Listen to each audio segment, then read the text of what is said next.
Well, the book is divided into two parts. The first part looks at the context for the linguistic experience of Italian immigrants in the United States. I start with a chapter on the history of language in Italy and follow that up with a chapter on what it is that the linguistic situation is in the United States when the immigrants arrive in the era of mass migration. The second half of the book looks at the experience of language in different situations. It's very episodic. So I have, for example, a chapter on the experience organized around the experience of translation for the immigrants. And I look at the encounter of migrants with translators at Ellis Island and some of the difficulties surrounding those encounters that could sometimes result in immigrants being sent back to Italy because they are not properly understood and they become labeled as feeble-minded in a time period when Americans were very much concerned with mental illness and how that might affect the American population at large. I have another chapter on the Italian-American variety performer Farfariello, Eduardo Migliaccio, whose song lyrics incorporated the Italian immigrant idiom that was a combination of dialect and Italianized English,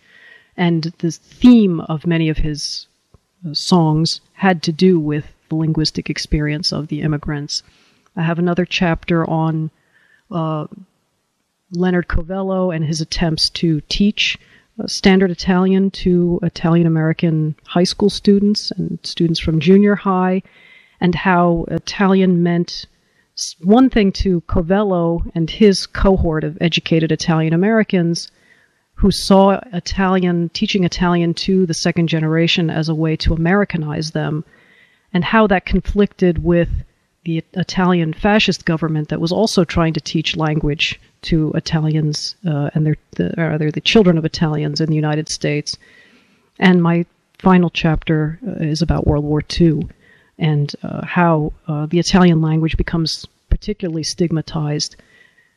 once the United States goes to war with Italy, and even thereafter, Italian language usage begins a decline. I chose the time period because it coincides with,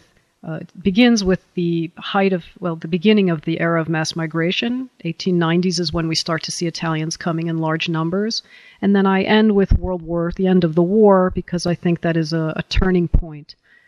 for Italian language in the United States, when the war is a time when Italians are actively discouraged from speaking the language. And it's also the time period that historians use to identify the lessening of Italian identity, or let's say a greater assimilation into the mainstream of American society.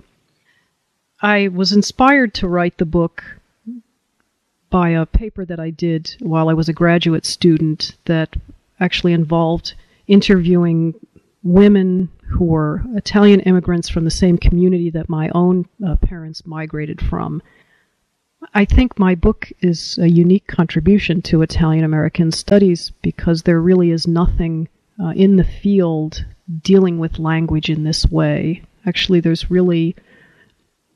very little in the historical literature of any immigrant group in the United States that deals with the subjective experience of immigrants in the way that I have done.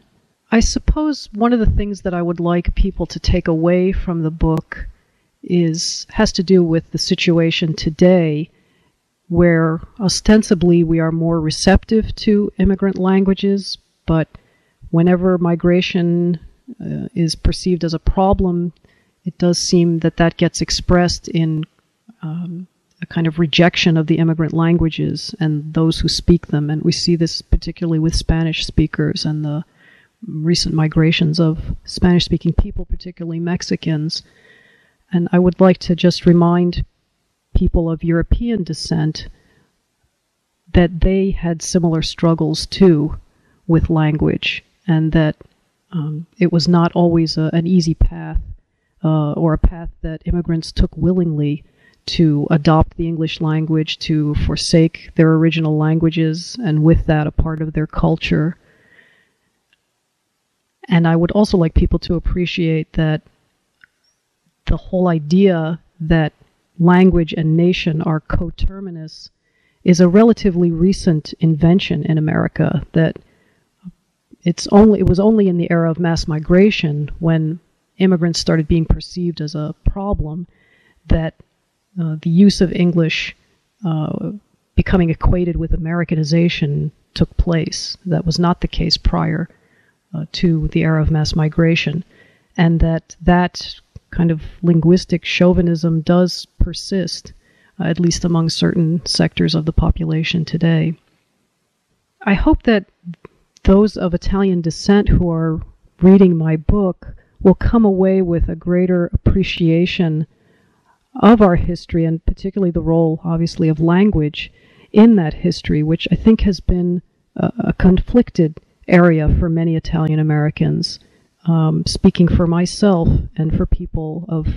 my cohort who were the children of immigrants from the post-war era, there's a lot of confusion about dialect and its relationship to Standard Italian,